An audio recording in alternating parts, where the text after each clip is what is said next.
నమస్తే అండి తెలుగు ప్రజలకు మైకి వీళ్ళు ఎవరు అనుకుంటారండి? తెలంగాణ సమర యోధులు, ప్రపంచంలోనే అత్యంత నియంతను నికృష్టుని నీచుని ఓడించిన యుద్ధ వీరులు కాబట్టి వరల్డ్ పీజీ నుంచి వీళ్ళని ఎదుర్కొని మంచి రాష్ట్రాలకు మధ్యలో వచ్చినాం.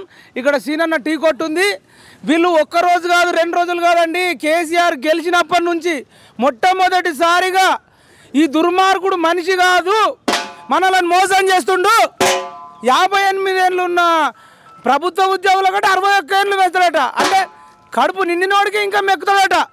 అప్పటి నుంచి కొట్లాడిండు ఓయూ శంకర్ అన్న, మన సత్యనారాయణ అన్న, కానీ మిగతా సూర్యప్రకాష్ అన్న. అంతేకాకుండా 600 ఎకరాలు ఉన్న మల్లారెడ్డికి రైతు బంధు, కేసీ రావుకు 300 ఎకరాలకు రైతు బంధు. అంటే భూమి లేనోడు ఉరేసుకొని చచ్చిపోవాలి. ఈ అంతా కనిపెట్టిన వీళ్ళు 10 ఏళ్ల నుంచి కొట్లాడుతున్నారు. కేసీఆర్ను గద్దె దించడంలో అత్యంత కీలక పాత్ర వహించారు. అందుకనే వాళ్ళని సన్మానం చేస్తూ ఓల్డ్ పీజీ నుంచి ఇక్కడ దాకా మనం తీసుకొచ్చినాం. ఈయన సత్యనారాయణ మీ అందరికి తెలుసు. వాట్సాప్లో మునుగోడులో చినిగిపోయిన బట్టలు వేసుకొని, బిచ్చమల్ల డ్రెస్ వేసుకొని, ఒక చిప్ప చేతిలో పట్టుకొని, బీర్ సీసాలు జబ్బకేసుకొని, ఇగో కేసీఆర్ను గెలిపిస్తే నా లెక్క తెలంగాణలో ఉన్న నిరుద్యోగులందరూ బిచ్చగాళ్ళు అవుతారని మేల్కొల్పిన యుద్ధ వీరుడు. అంటే అట్లన్న బిచ్చం వేసుకునే గెటప్లన్న పోతే మారుతారని వెళ్ళిండు, మారిర్రు. అదేవిధంగా ఓయి శంకర్ అన్న తెలంగాణ ఉద్యమంలో అనేక కేసులై చెర్లపల్లి జైల్లో జైలు జీవితం గడిపి వచ్చినాక కూడా ఎటువంటి పదవికి నోచుకోక 10 ఏళ్ల నుంచి ప్రజల పక్షాన ఉంటూ అనేక సందర్భాల్లో కేసీఆర్ చేసిన ప్రతి అవినీతి మీద తనదైన శైలిలో సామెతలతోని ఇరుగా మరుగా కేసీఆర్ ఊపిరాడకుండా చేసిన వ్యక్తి ఓయూ శంకర్ అన్న, అదేవిధంగా సూర్యప్రకాష్ అన్న. వీళ్ళే కాకుండా ఈ తెలంగాణలో ఎవరైతే మానవతావాదులు ఉన్నారో, మంచోళ్ళు ఉన్నారో, మా వీడియోలన్నీ చూసి లైక్ చేసిన వాళ్ళందరిది కూడా ఈ విజయంగా ప్రకటిస్తున్నా. అదేవిధంగా సోషల్ మీడియాలో కామెంట్ చేసిన వాళ్ళని కూడా విజేతలుగా ప్రకటిస్తున్నాం. అదేవిధంగా మా వీడియోలు షేర్ చేసిన ప్రతి ఒక్కళ్ళ గెలుపుగా భావిస్తున్నాం. మేము కేసీఆర్కు మర్యాదగా చెప్పినాం, మా జాబులు మాకు ఇవ్వండి. ఇయ్యమంటే ఇయ్యలే. స్టడీ చైర్లతో పెట్టుకున్నావు కేసీఆర్. స్టడీ చైర్స్తో పెట్టుకుంటే సీఎం చైర్ని తీసేసినావా? స్టడీ చైర్లతో పెట్టుకుంటే సీఎం చైరే పోయింది. మాకు జాబ్ అన్నావు కదా, నీకే జాబు లేకుండా చేసినాం. భవిష్యత్తులో ఏ ముఖ్యమంత్రి కానీ, ఏ ప్రభుత్వం కానీ నిరుద్యోగులతోని, విద్యార్థులతోని, యువతతోని పెట్టుకుంటే అదే గతి పడుతుందని చెప్తూ వీళ్ళందరితో కూడా ఒక 2 నిమిషాలు మాట్లాడదాం. అన్న కూడా ఒక పాట పాడతాడు. స్టార్ట్ చేయాలా మీరు ఒక పాట? యువతరమా నవతరమా యువతరమా నవతరమా, ఇదే అదును కదిలి రమ్ము, ఇదే అదును కదిలి రమ్ము. దుక్కి నుండి ధూళి నుండి భిక్షాటన శిక్ష నుండి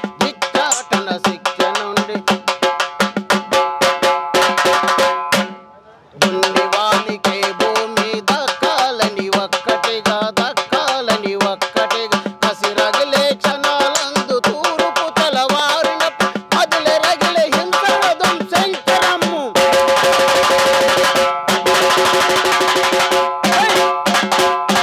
యువతరమా నవతరమా, ఇదే అదును కదిలి రమ్ము, ఇదే అదును కదిలి రమ్ము.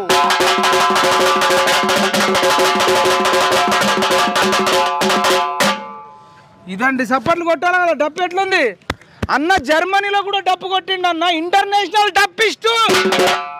మనం లోకల్ కానీ ఇంటర్నేషనల్. మామూలు వ్యక్తి కాదు. నాతో పాటు తెలంగాణ రాష్ట్రం అంతా తిరిగి చెప్పిండు, కేసీఆర్ నాకు గుండె నొప్పి ఉంది, నా గుండె పగిలిపోయినా సరే కానీ నీకు రాజకీయ సమాధి కడతాడు డప్పుతోని. కేసీఆర్కు రాజకీయ సావు డప్పు కొడతాడు. కొట్టిన వాళ్ళ ఇది మామూలుగా కొట్టలేదు. ఇప్పుడు ఓయూ శంకర్ అన్న ఒక 2 నిమిషాలు మాట్లాడతాడు. కేసీఆర్ ఓడిపోవడాన్ని ఎట్లా చూస్తున్నారు, అదేవిధంగా నిరుద్యోగుల రాక్షసుడు మన టీఎస్పీఎస్ చైర్మన్ జనార్దన్ రెడ్డి రాజీనామా చేసిండు, సభ్యులు కూడా రాజీనామా చేసారు. దానిపైన మీ స్పందన ముందటరండి, గట్టిగా మాట్లాడు. ఎట్లా ఉంది? స్వేచ్ఛ వాయువులు ఉందా? మనమైతే వాడు గెలిస్తే అందరు చంపేసి బెల్లులతో నరికినట్టు నరక అందరినీ. ఇంకొకటి ఇక్కడ గమనించాల్సింది ఏంటంటే నిన్న మొన్నటి వరకు అంటే ప్రభుత్వం మారే వరకు ప్రభుత్వ ఉద్యోగులు కానీ గట్టిగా పంటండి మామూలు వ్యక్తులు కానీ కనీసం ఫోన్ మాట్లాడుకోలేని పరిస్థితి, ఫోన్ మాట్లాడుకోలేని పరిస్థితి. ఇప్పుడు నిన్న అదే సెక్రటేరియట్ కానీ ఇతరత్ర ఉద్యోగులకు కానీ స్వేచ్ఛగా మేము ఇప్పుడు ఫోన్ మాట్లాడుకోగలుగుతున్నాం. ఏదో వాట్సాప్ కూడా మాట్లాడుకోలేని పరిస్థితి. వాట్సాప్ కాల్ కూడా ట్యాపింగ్ అంటే ఎంత నిర్బంధంలో నిరంకుశంలో ఉన్నామో అది మనకు దీని ద్వారానే తెలిసిపోతుంది. కాబట్టి ఇప్పుడు తెలంగాణ ప్రజలకు ఒక నిరంకుశత్వ ప్రభుత్వం నుండి విముక్తి దొరికింది. ముక్తి, విముక్తి, భుక్తి ఇవే కావాలని కొట్లాడినాం ఆనాడు. ఇప్పుడు ఈనాడు కూడా కొట్లాడాల్సి వస్తుంది మరోమారు. ఇలా తెచ్చుకున్న తెలంగాణలో మంచి పాలన ఉంటుంది, ప్రజలకు మంచి సంక్షేమం దొరుకుతుంది, ఆత్మహత్య లేని తెలంగాణ ఉంటుంది అనుకున్నాం. కానీ అన్ని వర్గాల వారి ఆత్మహత్యలు చూసినాం తెలంగాణ. ఆఖరి తీసి బండకేసి కొట్టినాం అంతే తప్ప. ఇప్పుడు ఇలా సరే కొత్త ప్రభుత్వం ఏం చేస్తుంది అనేది పక్కన పెడితే మా మీదున్న బరువు అంటే ఇలా ప్రతిపక్షాలు ఏదో ప్రజా ఉద్యమాలు చేసి ప్రజల పక్షాన్ని నిలబడి రేవంత్ రెడ్డి విజయం కాంగ్రెస్ విజయంగా భావిస్తారా మీరు? లే మేము ఇది ప్రజల విజయం, ఇది నిరుద్యోగుల విజయం, ఉద్యోగుల విజయం, విద్యార్థుల విజయం, ఇట్లా అన్ని వర్గాల వారి విజయం. ప్రజలకి ఈ 10 ఏళ్ల పాలన మీద విసుగుబుట్టి మేము మార్చాలనుకున్నారు. అందులో ఫస్ట్ స్టార్టింగ్లో ఉప ఎన్నిక వచ్చినప్పుడల్లా బీజేపీకే చూసిండ్రు. వాళ్ళు ఎందుకో ఏమిటో పోటీలో అంత ప్రభావం చూపెట్టలేకపోయినరు. అల్టిమేట్గా కాంగ్రెస్ వైపు మళ్ళీండ్రు, కాంగ్రెస్కి అధికారం ఇచ్చిండ్రు అంతే తప్ప. కవిత వల్ల అనవచ్చు కదా, కవితనే ఆడవాళ్ళ వల్ల రాజ్యాలు కూలిపోతాయి అన్నారు. కవిత వల్ల బీజేపీ తెలంగాణ రాష్ట్రంలో కూలిపోయింది. ఏదన్నా కాంగ్రెస్ థ్యాంక్స్ చెప్పాల్సి వస్తే ఫస్ట్ థ్యాంక్స్ కవితకు చెప్పాలి. రేవంత్ రెడ్డి గారు కానీ ఇప్పుడు మంత్రులు అనుభవించడం కానీ నిజంగా ఆ కవిత అనేట ఆమె లేకపోయి ఉంటే లిక్కర్ స్కామ్ ఉండకపోవు. లిక్కర్ స్కామ్ లేకపోతే బీజేపీకి నల్లేరు మీద నడుకుండు అంటే నా ఒపీనియన్ చెప్తున్నా. ఆమె అగ్గి రాజేస్తే మనం మొత్తం గాలబెట్టి వచ్చినాం ఉద్యోగులు అందరం కలిసి. ఇగో ఒక మాట కాకపోతే ఓడిపోవడం మాత్రం పక్కా ఉండు. కానీ బీజేపీ కాంగ్రెస్ అనేది ఉండే, కవిత వల్ల కాంగ్రెస్కు ప్లస్. ఒక మాట అంటారు, గాలిని ముళ్ళ కట్టచ్చు కానీ గయ్యాలి మాటను ముళ్ళ. గయ్యాలి లెక్క వేసింది తెలంగాణ మొత్తం. మా కైతక్క గయ్యాలి లెక్క వేసింది. ఏం చేస్తాం ఇక, అది ఏం చేస్తాం, ఓపిక పట్టకాడికి ఓపిక పట్టినాం. రేపు మాపు జైలుకు కూడా పంపుతాం. అది మాత్రం పక్కా. కాంగ్రెస్ వదిలిపెడతాదేమో కానీ ప్రజలైనా మనం వదిలిపెట్టాం కదా. అసలు యశోద హాస్పిటల్ పోయి అడగాలన్నా ఈ సొమ్మంతా మనదే కదా. సొమ్ము మనది అయిపోయింది, సోకు వాళ్ళది అయిపోయింది. కాబట్టి ఆ సొమ్ముని బయటికి తీయాల్సింది కూడా మనమే కదా. సరే వాళ్ళు రాజకీయ నాయకులు ఒక్కతాను ముక్కలు ఒక్కాకులోళ్ళు అంతా కామనే కావచ్చు, కానీ ప్రజలైతే ఇడిచిపెట్టారు. ఏ అవినీతి పరుని ఇవెందో మనం గమనిస్తే ప్రకృతి కూడా సహకరించలే ఇవాళ. అవును, ఇలా కరెక్ట్ ఎలక్షన్ ముందే ప్రకృతి కూడా సహకరించలే. అంత ఘోరమైన పరిస్థితి అయింది. దారుణమైన పాలన ఏడెక్కడ ఉంది, ఎక్కడ మనం ఈ దేశంలో ఎక్కడన్నా చూసినామా ప్రపంచం? అసలు రజాకార్ పాలన ఇట్లా ఉంటుంది అంటే అసలు మాకు తెలియదు కదా, పుట్టలేదు అప్పుడు. ఇప్పుడు చూసినాం ప్రత్యక్షంగా, అయ్యో ఇట్లనే ఉంటుందేమో అని. అంటే అంత స్వేచ్ఛ లేని పరిస్థితి, ఒక ఉద్యోగి మధ్యలో సంబంధం లేని పరిస్థితి, ఒక మనిషికి మధ్యలో సంబంధం లేని పరిస్థితి. ఇక సంక్షేమ పథకాల పేరట అందరిని విడగొట్టుడేనా, కులాల వాళ్ళని అందరినీ విడగొట్టుడేనా, మతాల వాళ్ళని అందరినీ విడగొట్టుడే. ఆఖరికి వస్తే ఏమైంది నేను అందరూ సానుభూతిగా మందలు ఇచ్చాల్సిన వాళ్ళు ఇలా పడితే ఏమవుతుంది, ఏం కాదు ఉన్నాడా పోయిండా అనే మాటలు అన్న. ఇప్పటికైనా డౌట్ వస్తుందన్న. ఇప్పుడు ఎందుకంటారు అంటే December 9 నాడు ఆయన దీక్ష విరమించిన రోజు, అప్పుడు కూడా ఇట్లనే ఏడ్చుకుంటూ మాట్లాడిండు, ఓ పోతుండే పానం అని. నిజానికి 10 రోజులు ఎవడు అన్నం తినకుండా బతకడు. కానీ ఇప్పుడు కూడా December 9 నాడే ఆయన మళ్ళీ ఏడ్చుకుంటా ఇప్పుడు మొన్న హాస్పిటల్లో జాయిన్ అయినా అని అంటుండు. అసలు నమ్మబుద్ధి అయితే లేదు. కేసీఆర్ ఏది చెప్పినా అబద్ధం అనిపిస్తుంది. ఆనాడు ఆపరేషన్ అట్లా బీపీ షుగర్ అన్ని చూసి ఆపరేషన్ చేస్తారు, పోంగన ఆపరేషన్ అవుతుందా? మైపాల్ ఆనాడు తెలంగాణ ఉద్యమం అనే ఊపిరి ఉంది అప్పుడు గులాబీ మాయమైంది. ఇప్పుడు అంత ఉండదు, గులాబీ మాయమవుతుంది, బరాబరి మాయమవుతుంది. సరే కానీ కేసీఆర్ ఓడిపోయిందని వింటున్నప్పుడు వార్త ఏమనిపించింది? December 3న టీవీలో కత్తుకపోయారా? టీవీ సెల్ ఫోన్లో చూసారా? అరే ప్రజలంతా మీరు ఎక్కడ చూసారా రిజల్ట్? December 3 మొన్న టీవీలో చూసిన. ఆ బీఆర్ఎస్ ఓడిపోతుంది అన్నప్పుడు మీరు వింటున్నారు కదా, అప్పుడు ఎట్లా అనిపించింది క్షణాలు? అంటే 10 ఏళ్ళ నిర్బంధం, మీ మీద అనేక కేసులు అయినాయి. మీకు ఆర్ట్స్ కాలేజ్ కూడా నేను ఇంటర్వ్యూ చేస్తే అది కట్ చేయించారు కదా, మైపాల్ ఫోన్ చేసి అది కట్ చేయి, అవును మీ అమ్మ పోలీసు వాళ్ళు పిలిపించి ఇది అంటారు అది అంటారు అంత నిర్బంధం ఉండే కదా. అవును, పోలీసు వాళ్ళు పొద్దుగాలు లేస్తేనే 5 నుంచి 6 పోలీసు వాళ్ళు వచ్చి నేను తీసుకుపోతామంటే ఎందుకు నోటీస్ ఇవ్వండి ఎందుకు అని అడిగిన. నోటీస్ నేను వచ్చి ఎక్స్ప్లెనేషన్ నేను చేస్తా, నేను రౌడీని కాదు, డెకాయిడ్ని కాదు, నేను ఉగ్రవాదిని కాదు, హంతకుని కాదు, ఏందో చెప్పు ముచ్చట, నాకు తెలియదు ఏముంది అంటే సార్ రమ్మంటుండని తీసుకుపోయి మహిపాల్ ఛానల్లో వచ్చింది కాబట్టి కట్ చేపిమని కట్ చేపించిన పరిస్థితి. అంటే నిర్బంధం ప్రజల దగ్గర ఎందుకు, నా దగ్గరనే వచ్చింది కదా. నేను ఆనాడు ఆంధ్రోళ్ళు జైలుకు పోతే పంపిన, నేను ఒకవేళ దానికి ఒప్పుకోకపోతే నన్ను కూడా ఈ ప్రభుత్వం జైలుకు పంపిస్తుండేనేమో. ఈవెన్ జైలు కూడా పర్మనెంట్ చేసినప్పుడు మీరే అందరూ అక్కడ రాత్రి 3 గంటలకు మధ్యరాత్రి 2-3 గంటలకు అవును రోజంతా వాళ్ళు చేసి ఒక రోజు ముందే ఇచ్చేదో కథలు పడ్డారు కదా, మిమ్మల్ని కూడా నిర్బంధించారు. రోజంతా మేమేం అడిగినామంటే పని వేళలు పొద్దున్న 9 గంటల నుంచి 4:30 వరకే ఉంటాయి గవర్నమెంట్. మీకేమన్నా అదనపు పని భారం ఉంటే ఏదో ఒక సర్క్యులర్ జీవోనో ఆర్డర్ ఉండాలి. అలాంటి ఆర్డర్ లేకుండా మీరు ఎట్లా పని చేస్తుండ్రు, ఎట్లా తప్పుడు నియామకానికి తెరదీసిండ్రు అని అడిగితే తీసుకుపోయి తెల్లని దాకా పండ పెడితే 2వ రోజు నాడు నాకు వామిటింగ్ మోషన్స్ చాలా ఇబ్బంది పడ్డాం. అదే అన్న, ఇంతగానం కష్టపడ్డారు, మరి నా ఓడిపోతున్న క్షణాలు మీరు వింటున్నప్పుడు మీకు ఏమని అనిపించింది?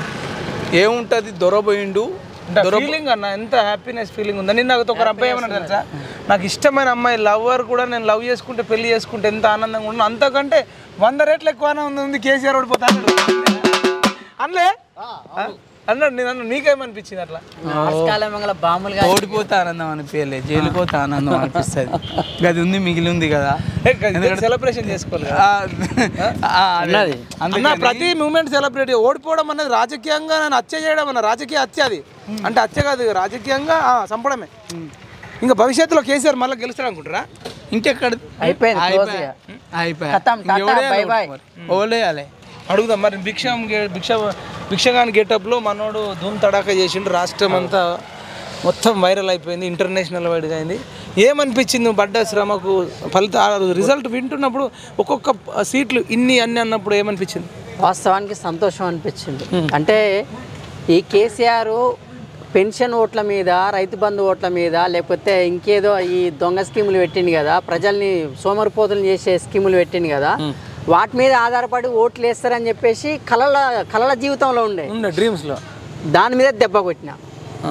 ఎందుకంటే వాళ్ళని రోడ్డు మీద పడి కాళ్ళ మీద పడి మనం ప్రాధేయపడి అమ్మలారా, అక్కలారా, అన్నలారా, తాతలారా, అమ్మమ్మలారా, నానమ్మలారా, తమ్ముళ్ళారా, అన్నలారా అని చెప్పేసి ప్రాధేయపడి మీరు కేసీఆర్కి ఓటు వేస్తే మీ కొడుకులు బిడ్డలకి మా సొంత వాళ్ళకి ఊరేసినట్లు అని చెప్పేసి కేసీఆర్ ఆటవో తెలంగాణ బచావో అని చెప్పేసి 2 నిదాలు తీసుకెళ్ళాం. కానీ మా అందరూ కూడా పెద్దలు అందరూ కూడా గమనించారు, మనం చెప్పినటువంటి సారాంశం ఏందని గ్రహించారు, తరిమి కొట్టిరు. నువ్వు చెప్పినట్టు December 9 ఆ రోజు డ్రామా ఉంది కదా, నువ్వే చూసినావు కదా. 2011లో March 17 తారీఖు నాడు ఆర్ట్స్ కళా ముంగల 33 మందితో ఆమన్యార దీక్ష కూర్చున్నాను నేను.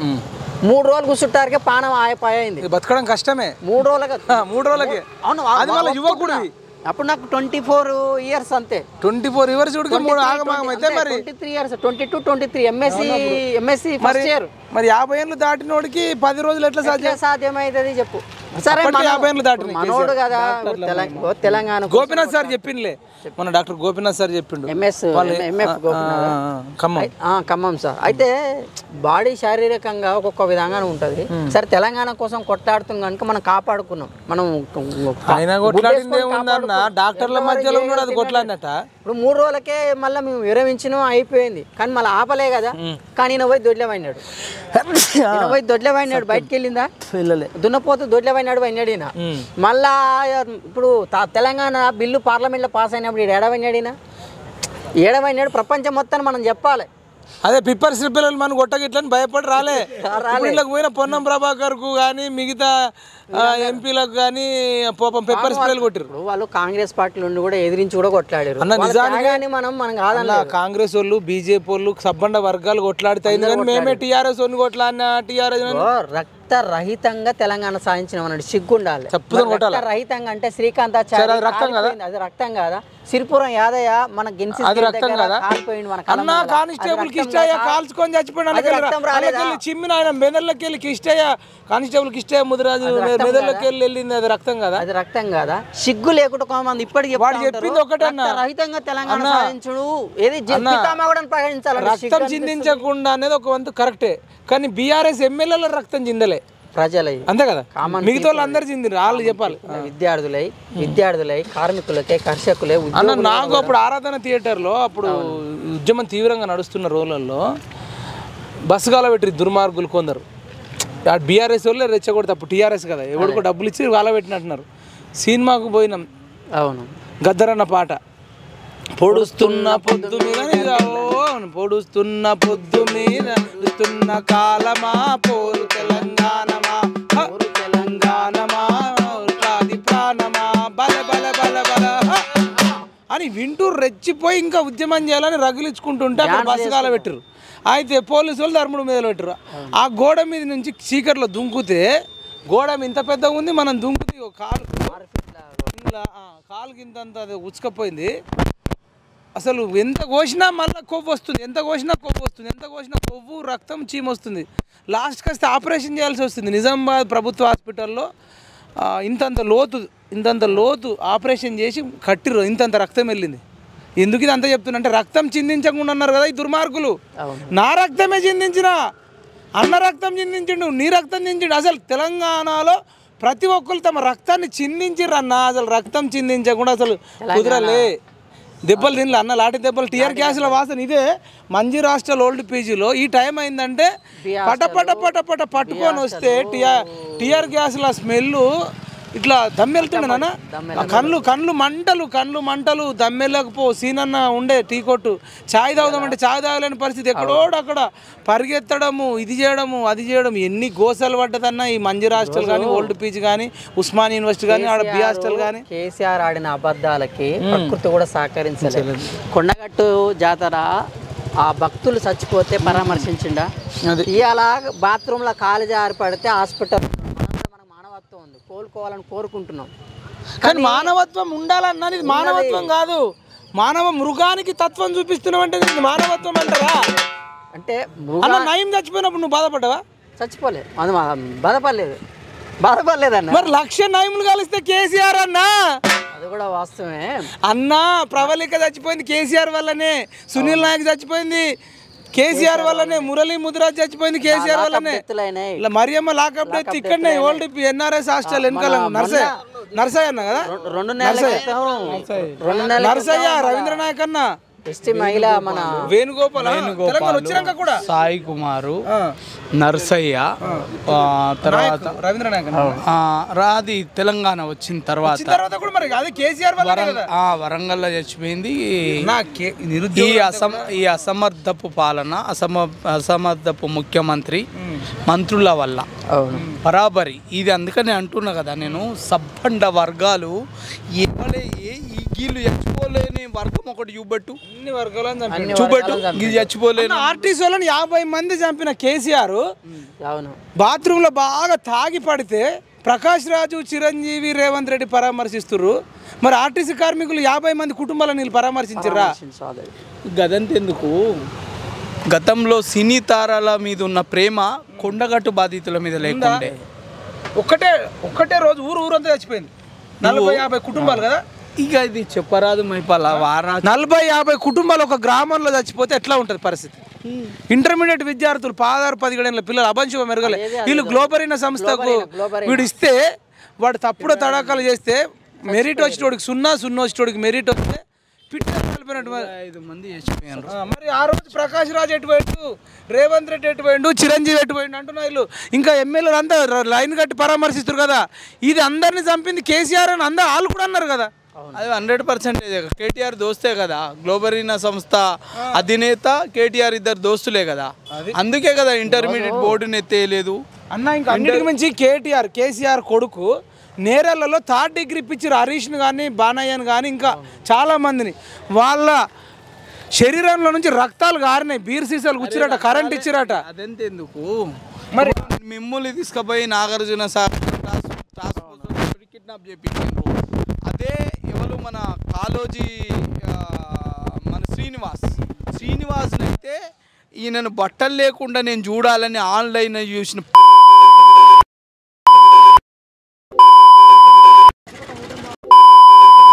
ఒక నువ్వు ఆయన విమర్శిస్తే ఆయన విమర్శకు నీలో ఉన్న లోపాలను సవరించుకొని నేను ఏ మార్గంలో పోతే మంచి పేరు వస్తుంది అనేది ప్రయత్నం చేయాలి. కానీ నువ్వు ఒక ఆడదానివై ఉండి ఇలా పోయి ఆన్లైన్లో పోలీసు వాళ్ళతో చెప్పి నాకు వీడియో చూపెట్టాలని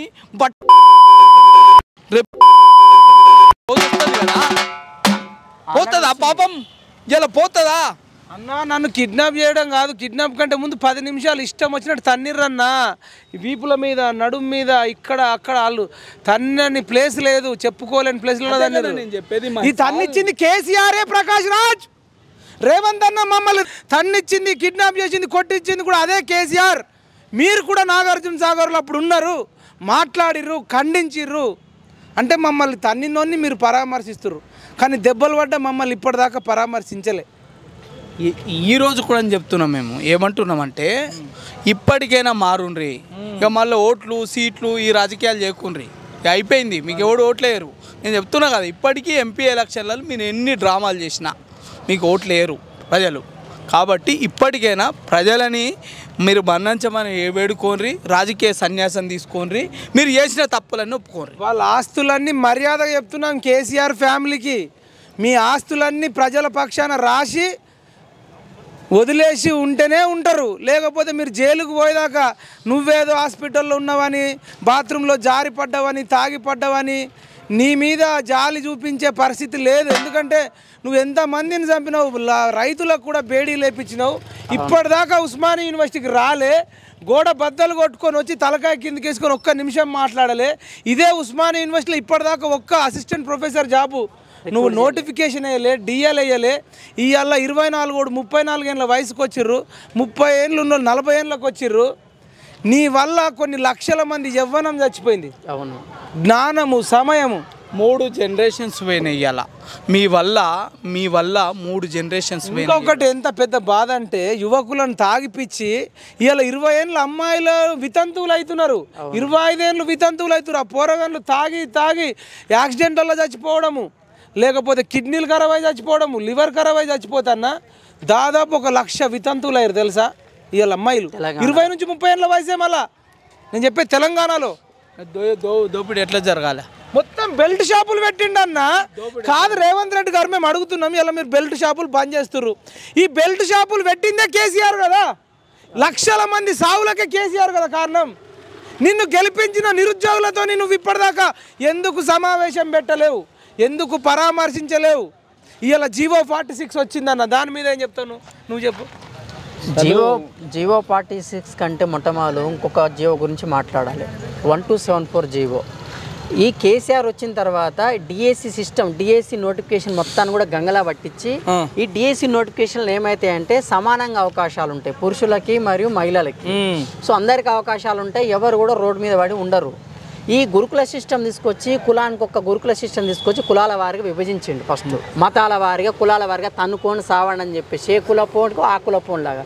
ఇంతకుముందుకి ఎట్లుంటే తుర్కోళ్ళు అయినా, రెడ్డోళ్ళు, బాపనోళ్ళు, కుమ్మరోళ్ళు, మంగళోళ్ళు, ముదిరాజులు, గౌళ్ళు అందరు కలిసి ఉంటే నీ కులం కష్టం నాకు, నా కులం కష్టం నీకు, అందరు కలిసి ఒక దగ్గర చదువుకుంటే సాధక బాధకాలు తెలిస్తే కనుక ఒక సమాజం అనేది ముందుకెళ్ళింది.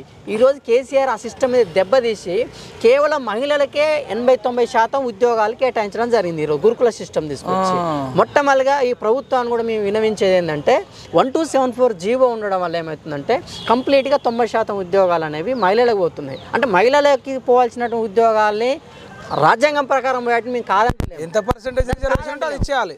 చేయాలి, మేము కాదంటలేము. 33% రిజర్వేషన్ అనేది స్పెషల్ రిజర్వేషన్, కానీ వీళ్ళు హారిజాంటల్ రిజర్వేషన్ కింద ఫిలప్ చేస్తూ ఉండరు. దానివల్ల పురుషుల మళ్ళీ ఆయనతో 16-17 జాబులు ఎక్స్ట్రా పోతూ ఉన్నాయి. దీన్ని పునఃసమీక్షించాలి. ఫస్ట్ 1274 జీవోని ప్రభుత్వాన్ని కూడా విజ్ఞప్తి చేస్తూ ఉన్నాం. దాని మీద మీరు అన్నట్టు కూడా అసలు విద్యార్థి నిరుద్యోగులకు ఏం సమస్యలు ఉన్నాయని చెప్పేసి ఒకసారి ఉస్మాన్ యూనివర్సిటీ వేదిక కూడా ఒక చర్చ జరగాలి. ఆ చర్చకి ప్రభుత్వం నుంచి సీఎం రేవంత్ రెడ్డి గారు వస్తారా, లేదంటే మంత్రి విద్యాశాఖ మంత్రి వస్తారా, ఎవరన్నవారు వచ్చి ఒక సభ వేదిక మించి ఒక చర్చ జరగాల్సినటువంటి అవసరం అయితే ఉన్నది. ఎందుకంటే ఈరోజు తెలంగాణలో మార్పు కావాలి అని చెప్పేసి వాళ్ళ రాజకీయం కోసం వెళ్తే మనం మాత్రం ఈ కేవలం విద్యార్థి నిరుద్యోగుల సమస్యల మీద మనం కాళ్ళకు చెప్పులు ఉన్నాయా, ఒంటి మీద బట్టలు ఉన్నాయా లేవా, కడుపులో తిండి ఉందా, కంటికి నిద్ర ఉందా, నోరుకు దూపు ఉందా, ఆకలి ఏం చూడలేము మనం. తెలంగాణ మొత్తం తిరిగినాం, ఈ అహంకారిని ఈ గది నింపాలనుకున్నాం, ప్రమాణం చేసినాం, ఆర్ట్స్ కళాశాల మంగళ ప్రమాణం చేసి మనం బయటకు వెళ్ళినాం. అదే ఆర్ట్స్ కళాశాలకు వచ్చి ఈ నియంతకి నిరుద్యోగులు జరిగిన మహాయుద్ధంలో నిరుద్యోగులు గెలుస్తారని మనం ప్రమాణం చేసినాం, గెలిచినామా. అయితే జీవో 46 గురించి ఏం చెప్తారు? అయితే మైపాల్, గతంలో స్థానికుల ఉద్యోగాలు స్థానికేతరులు తీసుకుపోతుండ్రని 1975లో 371D అనే ఆర్టికల్ తీసుకొచ్చారు. అందులో స్థానికతకు ప్రధానంగా ఎక్కువ ప్రయారిటీ ఇచ్చారు. స్థానికతకు 10 సంవత్సరాలలో 7 సంవత్సరాలు ఎవరైతే ఈ లోకల్లో చదువుకుంటారో వాళ్ళకే ప్రయారిటీ ఉండే. అప్పుడు ఏముంటే 10th క్లాస్ బోర్డ్ ఎగ్జామ్ ఉండే, 7th క్లాస్ బోర్డ్ ఎగ్జామ్ ఉండే. ఇప్పుడు కొత్తగా ఏం చేసిండంటే 7 సంవత్సరాలలో 4 సంవత్సరాలు అన్నాడు. 7 సంవత్సరాలు ఎక్కడి నుంచి? అప్పుడు 10 సంవత్సరాల్లో 7 సంవత్సరాలు అంటే 10వ తరగతి నుంచి కిందికి. ఇప్పుడు 7 సంవత్సరాలలో 4 సంవత్సరాలు అంటే 1వ తరగతి నుంచి 7వ తరగతి వరకు. 2004లో బోర్డు ఎగ్జామ్ తీసేసిండ్రు 7th క్లాస్. ఎవరి కోసం చేసినవు జీవో? ఎవరి కోసం మార్చినవు రాష్ట్రపతి ఉత్తర్వులు? అంటే దొంగ సర్టిఫికేట్ తెచ్చుకొని స్థానికేతరుడు ఇక్కడ ఉద్యోగాలు దొబ్బిపోవడానికా? ఉద్యోగాలు దొబ్బకపోవడానికి చూస్తాను. మరి లోకల్ స్థానికునికి ఈ జిల్లా అంతా ఒక జిల్లా ఉంటే, అప్పటి ఉమ్మడి జిల్లా ఉంటే ఉమ్మడి జిల్లాకి స్థానికుడు. ఇప్పుడు నువ్వు ఒక్కొక్క జిల్లాని 5 జిల్లాలు 6 జిల్లాలు 10 జిల్లాలు నా సొంత జిల్లాలోనే నేను స్థానికుని గాను. కానీ ఈ మెంటల్ గాళ్ళకి తెలియాల్సింది ఏంటి అంటే ఎప్పుడు చట్టం అనేది ప్రాస్పెక్ట్ మోడ్ పోతుంది, ముంగటికి పోతుంది, వెనకకు రాదు. ఈ హౌలగాలు వెనకకు తీసుకొచ్చి నేను ఆ ఏదైతే 2018 ప్రెసిడెన్షియల్ ఆర్డర్ చేంజ్ చేసే వరకు నేను ఉమ్మడి కరీంనగర్ జిల్లాకి నేను ఎలిజిబుల్. నా ప్రివిలేజెస్ ఏవైతే ఉంటాయో అవి అక్కడి ఆ ఉమ్మడి జిల్లాకి చెందాలి. నువ్వు తీసుకొచ్చి నువ్వెవడ్రాబాయి నాకు రైట్ ఉందంటావు? ఫండమెంటల్ నాకు భారత రాజ్యాంగం ఇచ్చింది. ఆ రాజ్యాంగం ప్రకారం ఏ హక్కులు అయితే ఉంటాయో ఆ హక్కులు ఎంతవరకు ఉంటుందో అంతకు నేను ఏజ్ ఎలిజిబిలిటీ ఉన్నన్ని రోజులు, ఉద్యోగం ఎలిజిబిలిటీ ఉన్నన్ని రోజులు ఆ జిల్లా మొత్తానికి నేను ఎలిజిబిలిటీ కావాలి. అలాంటి ఎలిజిబిలిటీ లేకుండా ఏం చేసిందంటే నన్ను స్థానికుని ఇలా ఆ జిల్లాకు స్థానికుని నా జిల్లాలో నన్ను 4 లోకల్ చేసిండు. 33 జిల్లాలు చేసి నా జిల్లాలను 4 లోకల్ చేసి జిల్లాను 3-4 చేసి మళ్ళీ ఇంకోటి కుక్కలు చింపిన విస్తారు లెక్క ఇలా 7 జోన్లు చేసిండు. 7 జోన్లు 2 మల్టీ జోన్లు 33 జిల్లాలు ఎవడు అడిగిండు? నీ మేనిఫెస్టోలో పెట్టుకున్నావు కదా 22 జిల్లాలే చేస్తా, ఇంతకంటే ఎక్కువ వేయాలని అన్నావు కదా. మరి 33 జిల్లాలు ఎట్లా పెరిగినాయి? 10 జిల్లాలు. అరే ములుగు ఒక జిల్లా, నారాయణపేట ఒక జిల్లా, ఇది ఒక నియోజకవర్గం, ఒక జిల్లా, ఒక నియోజకవర్గం. మరి స్థానికేతరుడిగా ఆడ అన్ని పోస్టులు ఎక్కడ ఉంటాయి? మళ్ళీ ఇంకా వీళ్ళు పేరు గొప్ప ఊరు దిబ్బ అన్నట్టు ఈ దిమాక్ లేని ఫెలోస్ ఏమంటారంటే 95% లోకల్ అట. ఏమన్నా ధమాక్ పనిచేస్తుందా? నువ్వు వేసిన జిల్లాల వల్ల ఒక నియోజకవర్గం 4 మండలాలు ఒక జిల్లా, 4 జిల్లా కేడర్ పోస్టులు ఎన్ని వస్తాయి? కనీసం పక్క జిల్లాకు పోయి రాసుకుందామన్నా రాసుకోకుంటే ఏం చేసిండు? 95% అన్నాడు. అంటే 100 ఉంటే 5 పోస్టులు అయితే 100నే లేనప్పుడు వాడు కనీసం పక్క జిల్లాలో రాసుకుందామన్న అవకాశాన్ని క్లోజ్ చేసినావు కదా. ఇవన్నీ ఇడిచిపెట్టి ఇవన్నిటికి ఏం చేసిండు? ఇంకొకటి ఓ చార్మినార్ జోన్ అని ఒకటి చేసిండే. చార్మినార్ జోన్ ఈడ చూడాలి, ఇది అసలు మోసం ఇది ఇక్కడ ఉంది. గతంలో 14F పెట్టి హైదరాబాద్ అందరికీ అంటే మేము ఒప్పుకోలే. అప్పుడు ఆంధ్ర రాయలసీమలు మా దగ్గరకు రారు, తెలంగాణలో అందరు సొత్తన్నాం. ఓన్లీ హైదరాబాద్లో సొత్తనమా? ఓన్లీ ఫ్రీ జోన్ కాదురా హైదరాబాద్ మాదిరా అని చెప్పేసి 14 ఎప్పుడు కూడా మనం 2009 అప్పుడు అది అవునన్నా, ఆయన అప్పుడు ఓన్లీ హైదరాబాద్ వాళ్ళకి చెందుతుందంటే మిగతా జిల్లాలు సపోర్ట్ చేసేవాళ్ళ చేయకపోతుండే కదా. కానీ ఇప్పుడు ఏమంటుండు, ఓన్లీ హైదరాబాద్ ఉండు. హైదరాబాద్లో 50% ఆంధ్ర రాయలసీమ వాళ్ళు ఉంటారు. మళ్ళీ 1 to 7 వరకు రోజు మళ్ళీ 1 to 7 బోనపడి వరకు అక్రమార్కులే వచ్చిరట. అక్రమార్కులే వచ్చిండ్రు. ఇవాళ నేను ఏమంటున్నా, హైదరాబాద్ అనేది చార్మినార్ జోన్ అనేది అప్పనంగా పరాయోళ్ళకి అప్పచెప్పిండు ఇలా. ఎందుకంటే నీకు ఈ 33 జిల్లాలల్లో హైదరాబాద్లో ఉన్నన్ని ఉద్యోగాలు వేరే జిల్లాలల్లో రావు. ఎందుకు రావు అంటే ఆడ 500 పోస్టులు వస్తాయి, ఈడ 5000 పోస్టులు వస్తాయి. ఇక్కడనే అన్ని రాజధాని డిపార్ట్మెంట్ అన్ని డిపార్ట్మెంట్లు ఉన్నాయి, అన్ని హెచ్ఓడీలు ఉన్నాయి, అన్ని రకాల ఏది మన కమిషనర్లు ఉన్నారు. సచివాలయం ఉంటుంది, అసెంబ్లీ ఉంటుంది, కోర్టు ఉంటుంది, సైబర్ కమిషన్స్ కమిషనరేట్లు ఉంటాయి, అంతే కదా. మరి ఇది అందరి సొత్తు కదా, ఇది అందరి సొత్తు కదా. మరి దీన్ని ఫ్రీ జోన్ చేయాల్సిన అవసరం ఉంటే కదా. మరి చేయకుండా తెలంగాణకి ఫ్రీ జోన్, ఆంధ్రోళ్ళకి కాదు, తెలంగాణ వాళ్ళకి ఫ్రీ జోన్ చేయాల్సింది పోయి ఇలా గంప గుత్తగా ఆంధ్రోళ్ళ చేతులు తీసుకోవాలి. అన్న ఇది ఇంకా చాలా మందికి అర్థం కాలేదు. అర్థమైతే ఆయన యశోద హాస్పిటల్కి వెళ్ళి కూడా గుంజుకొస్తారు తెలుసా. అంత అన్యాయం చేసిండు అన్న. ఇంకా కుట్రది తీరని కుట్రాబ్బా. నువ్వు ఇప్పుడు రేపు డిఎస్సి జాబులైనా, గ్రూప్ 1 జాబులైనా, గ్రూప్ 2 జాబులైనా రేపు ఇట్లనే చేసిండు అనుకో. ఇప్పుడు గతంలో అయితే 2 జోన్లు ఉన్నప్పుడు, జోన్ 5 జోన్ 6 ఉన్నప్పుడు, అయ్యో జోన్ 5 5th వాళ్ళకు ఇక్కడ ఉద్యోగాలు లభించకపోయినా, హైదరాబాద్ ఉద్యోగాలు లభించకపోయినా కనీసము జోన్ 6లో ఉన్న 5-6 జిల్లాలకు ఉద్యోగాలు వచ్చినాయని సంతోషపడేటోళ్ళం. ఇప్పుడు ఆ సంతోషం కూడా లేదు. ఎవరి కోసం వచ్చింది తెలంగాణ? అసలు ఎవరి కోసం వచ్చింది కాదన్న. అన్ని జిల్లాల వాళ్ళు కొట్లాడితే తెలంగాణ వచ్చిందా? ఓన్లీ హైదరాబాద్ వాళ్ళు, అది రాయలసీమ వాళ్ళు, ఆంధ్ర వాళ్ళు కొట్లాడితే వచ్చింది. అసలు వాళ్ళు ఎవరైనా కొట్లాడిరా? మేము అదే అడుగుతున్నాం. ఇప్పుడు మేము ఈ గవర్నమెంట్కి చెప్పేది ఒకటే, ఇప్పుడు ఇచ్చిన నోటిఫికేషన్లు ఏవైతే ఉన్నాయో, ఎగ్జామ్స్ ఏవైతే పారదర్శకంగా జరిగినాయో వాటిని కంటిన్యూయేషన్ చేస్తూ, మిగతా నోటిఫికేషన్లు ఎగ్జామ్ జరిగినాయో వాటికి షెడ్యూల్స్ ఇస్తూ, కొత్త నోటిఫికేషన్లు ఏమైనా ప్రెసిడెన్షియల్ ఆర్డర్ ఏదైతే ఉందో అది మార్పు చేసిన తర్వాత, మీరు ఉద్యోగులకు ఏదైతే చెప్పుకున్నారు కదా 317 జీవోని మారుస్తాము, దీనికి సమూలంగా మారుస్తాము, మీ సీనియారిటీ ప్రమోషను మీది ఎక్కడ పోకుండా చూస్తామన్నారు కదా. గట్లనే మా నిరుద్యోగులకి, దాని మీద ఆధారపడ్డ మా నిరుద్యోగులకు కూడా మీరు 371Dని మార్పు చేయండి, లేదా పాత విధానంలో కొనసాగించండి. ఇది మేము చేసే డిమాండ్. లేదు అంటే ఇప్పుడు కొన్ని ప్రాంతాల విద్యార్థులకి, నిరుద్యోగులకి ఉపాధి దొరుకుతుంది, కొన్ని ప్రాంతాల విద్యార్థులకి నోటిఫికేషన్లలో నీకు అసలు సంఖ్యనే ఉండదు, పోస్టుల సంఖ్యనే ఉండదు. ఇది ఒక ఎత్తు అయితే, ఇప్పుడు ఒక ఉద్యోగి క్యాడర్ ఉంటుంది, లోకల్ క్యాడరు. ఒక ఉద్యోగి క్యాడర్ ఏదైతే ఉంటుందో ఒక జిల్లాకు పరిమితమై జైన్ అయిన నాటికి ఏ జిల్లా ఉంటుందో ఆ జిల్లా మొత్తానికి ఎలిజిబుల్ ఉంటుంది. కానీ వీళ్ళు ఏం చేసారు, చిన్న చిన్న జిల్లాలు చేసి, ఇక్కడ కూడా ఎంత మోసం అంటే గలు ఊడిగేం చేస్తారు చూడు ఉద్యోగ సంఘ నాయకులు, మమత గిట్లనా, మమత, మామూల, రాజేందరు, ఆ ఎదవలకు అసలు తెలివే లేదు. సార్ ఎట్లా చెప్తే వీళ్ళు అట్లున్నారు. ఆ ఎదవలకు ఏమైనా తెలివి ఉందా? అది చదువుకున్నారా మీరేమన్నా? మీకేమైనా చదివేస్తాదిరా? ఊడిగేం చేయాలంటే కేసీఆర్ పార్టీలో పడి ఊడిగేం చేసుకో. కానీ ఉద్యోగ సంఘ నాయకుడు ఉండి ఒక సంఘ నాయకుడిని చంపినావంటే మీరు కదరా భయ్ వానికి తోడైంది, తోడు దొంగలు మీరు కదా. అయ్యాలా చాలామంది ఉద్యోగులు చచ్చిపోయినారు.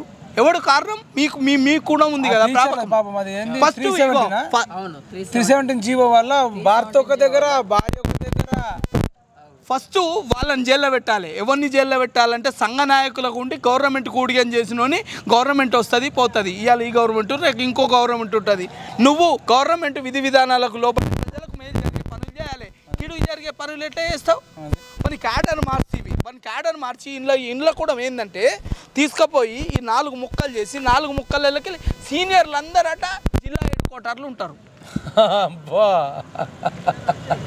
ఈ కమ్యూనిగాళ్ళు అంటే ఈ కమ్యూనిగాళ్ళ పథకం చూడు. ఒక జిల్లాకు ఒక రోస్టర్ ఫిక్సేషన్ చేసి రూల్ ఆఫ్ రిజర్వేషన్ ఫిక్స్ అయితే ఆ జిల్లాలో ఆ రోస్టర్ ప్రకారం ఉండాలి. 4 జిల్లాలు విడగొట్టి సీనియర్లను అందరినీ ఒక దగ్గరేస్తే ఎన్నడూ వాడు రిటైర్మెంట్ కావాలి, వెన్నడూ ఈయనకి ఉపాధి రావాలి. ఇక హెడ్ క్వార్టర్ నుంచి ఏదైతే కొత్త జిల్లా ఉందో కొత్త జిల్లాలో అంతా జూనియర్లు, ఆ జూనియర్లు 30 ఏళ్ళ దాకా రిటైర్మెంట్ కారు. మరి ఎన్నడూ ఈయనకి పోస్ట్ రావాలి? అన్నీ ఉన్నాయి. మళ్ళీ ఇంకొకటి రూల్ ఆఫ్ రిజర్వేషన్ మొత్తం నాశనం చేసిండ్రు. రూల్ ఆఫ్ రిజర్వేషన్ బూడిదలో పోసిండ్రు. అందరు సీనియర్లు ఒక దగ్గరకు పోతే మన రిజర్వేషన్ ఏంది, మన కమ్యూనిటీ ఏంది, మన రిజర్వేషన్ ఏంది, మన రోస్టర్ పాయింట్ ఏంది, ఇదంతా పక్కకు పడేసి సీనియర్లంతా ఒక దగ్గరికేరు, జూనియర్లంతా ఒక దగ్గరికేరు. వీళ్ళేమో వీళ్ళ పిల్లలతోటి మంచిగా ఎంజాయ్ చేస్తుంటారు సిటీలల్లో రంగరంగ వైభోగంగా. వాడు మాత్రం వాడికి అదే ర్యాంకుతో వచ్చిండు. వాడు ఇక్కడి నుంచి అక్కడికి పోతాడంట అందరికంటే తక్కువ కింద అవుతాడట. ఎవడు చెప్పినరా సనాసి, ఎవడన్నా దమాక్కుండి చేసినారు. ఎవడు మీకు ఐడియా ఇచ్చినోడు ఎవడు, ఏ ఐడియా దారు? ఇవన్నీ నేను బరాబర్ ఏం చెప్తున్నా అంటే, అరే నేను తెలంగాణని నాన్ లోకల్ అయినా, ఆంధ్రోళ్ళు లోకల్ అవుతాను. తెలంగాణ సర్టిఫికేట్ ఉంటే చాలు, అంతే.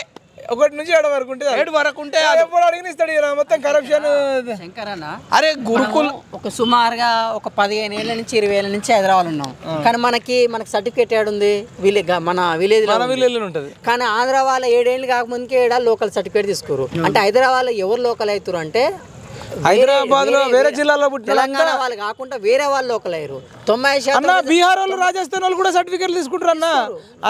దేశంలో ఉన్న అన్ని రాష్ట్రాల్లో ఇక్కడ లోకలు, కానీ తెలంగాణలో 9 జిల్లాల మాత్రం నాన్ లోకల్. అట్లా చేసిండు అంటే ఎవరిని గొప్ప చెప్పుకుంటారు. 90% రిజర్వేషన్ అంటే ఎవరికి 90%?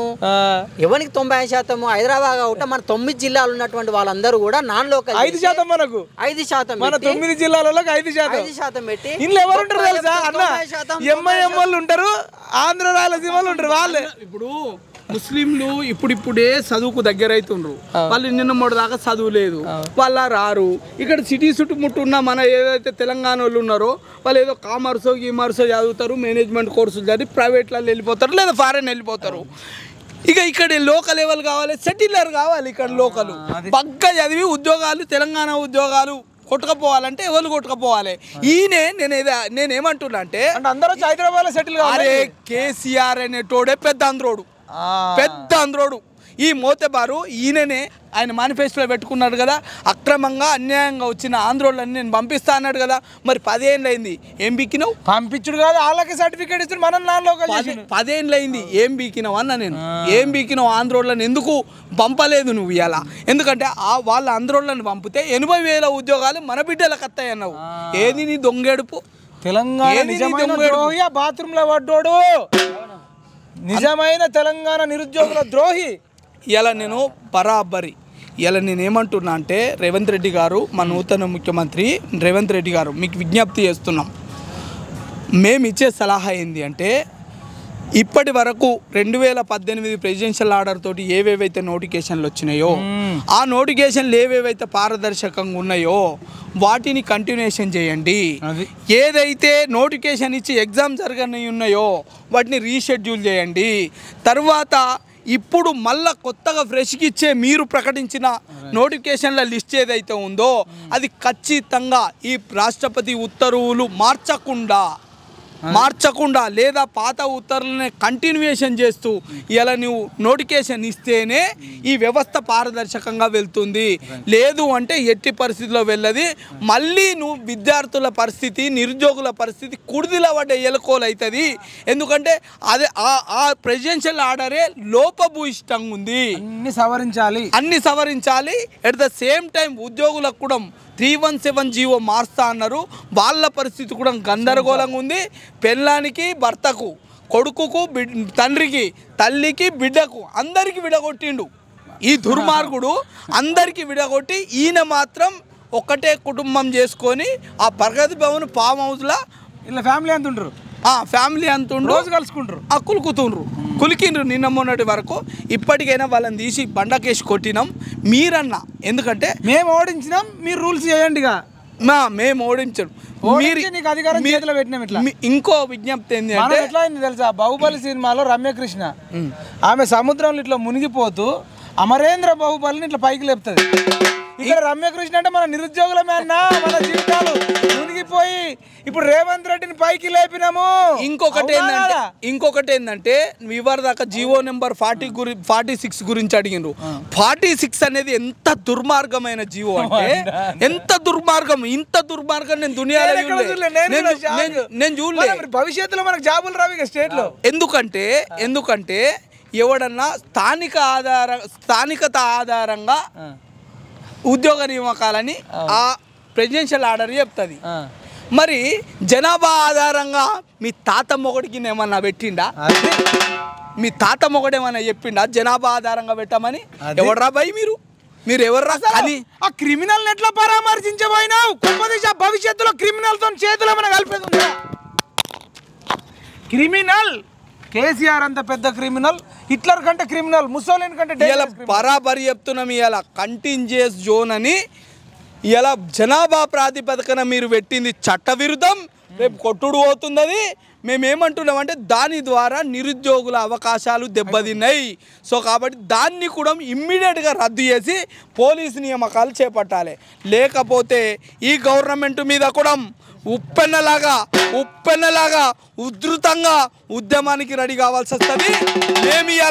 మేము ఇలా కేసీఆర్ తోటి మేము పాలిపగనో మా గట్టిగాడి పంచాయతో భూమి పకాడి పంచాయతో కాదు, కాంట్రాక్టు రెగ్యులరైజేషన్ చేస్తామన్న ఒక్క మాటకే కేసీఆర్ ఎంబడబడ్డం. ఎట్ ద సేమ్ టైం మేము ఇవన్నీ మీకు సమస్యలు విజ్ఞప్తి ద్వారా మేము చెప్తున్నాం. ఒకవేళ మీరు కూడా మార్చుకోకపోతే మేధావుల అభిప్రాయాలు తీసుకొని మీరు ముందుకెళ్ళకపోతే మీ మీద కూడా మేము పోరాటం చేయాల్సి వస్తుందని ఇగో మన మహిపాల్ మీడియా ద్వారా హెచ్చరిస్తున్నాం. నిరుద్యోగులకు కానీ ఉద్యోగులకు కానీ ఇంకా మిగతా వర్గాలకు కానీ ఎలాంటి ప్రాబ్లం రాకుండా అందరి అభిప్రాయాలు తీసుకొని ముందుకెళ్ళండి. మేము ఉంటామని ఇగో మీ వేదిక ద్వారా మీకు విజ్ఞప్తి చేస్తున్నాం.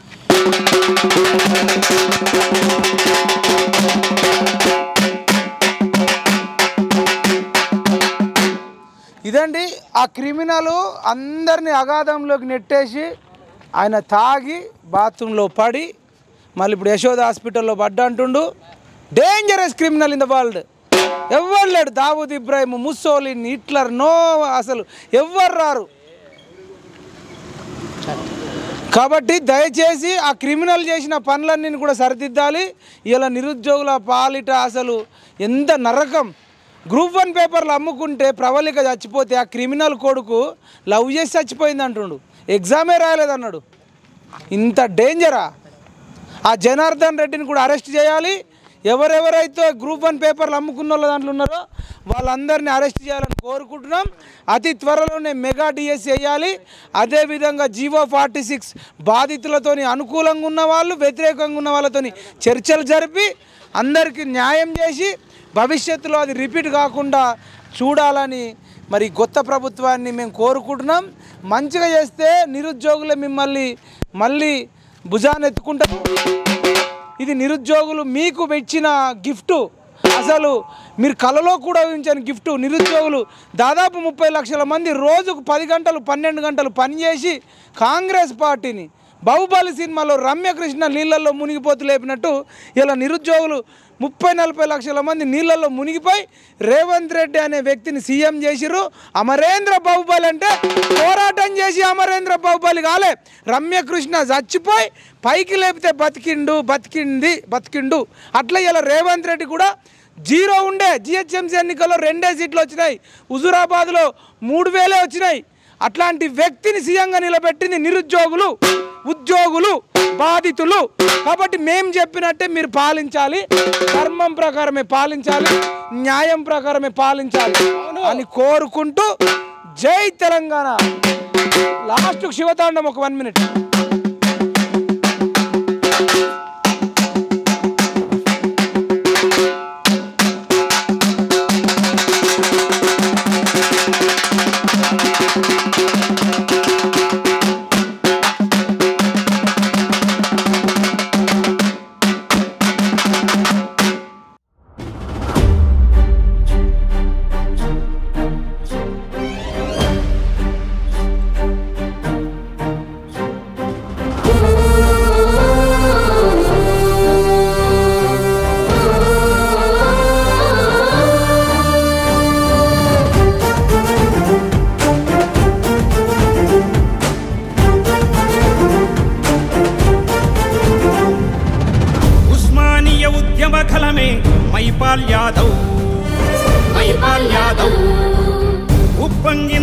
యువజనదళమే మైపాల్ యాదవ్ మైపాల్ యాదవ్ ఉస్మానియా ఉద్యమ గలమే మైపాల్ యాదవ్ ఉప్పొంగిన యువజనదళమే మైపాల్ యాదవ్ సాధించిన రాష్ట్రంలోన సర్కారు వైఖరి చూసి ఏ ఒక్కడు కదలని నాడు ఒంటరిగా మొదలైనాడు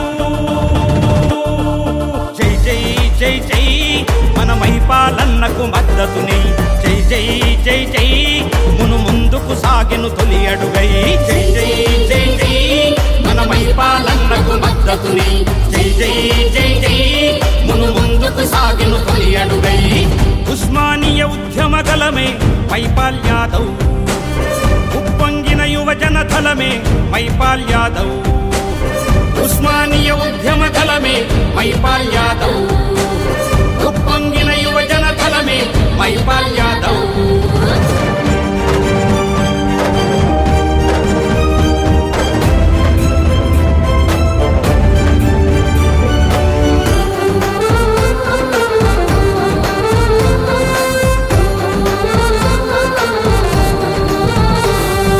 ఉద్యమానికి ఊపిరి పోసిన ఉస్మానియా కేంద్రంగా మహిపాలన్నే కదిలినాడు రా దొరగడీలు కూల్చంగా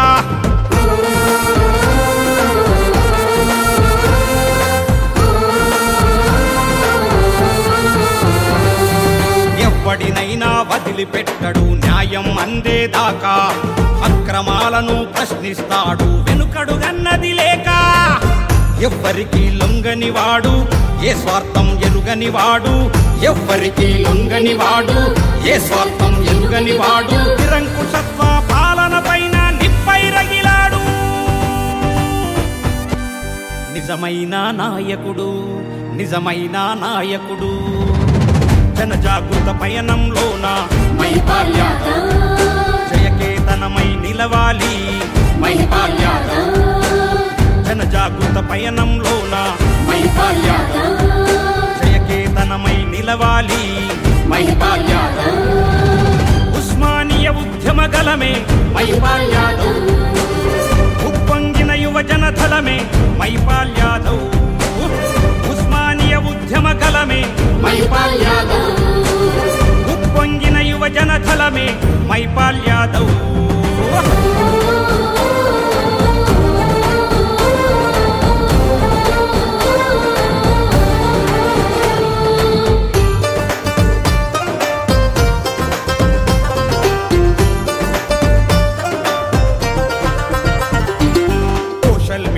బ్రహ్మస్త్రంగా మైపాల్ యాదవ్ యుద్ధం తగా పడ్డ మన తెలంగాణను విడిపించేందుకు సిద్ధం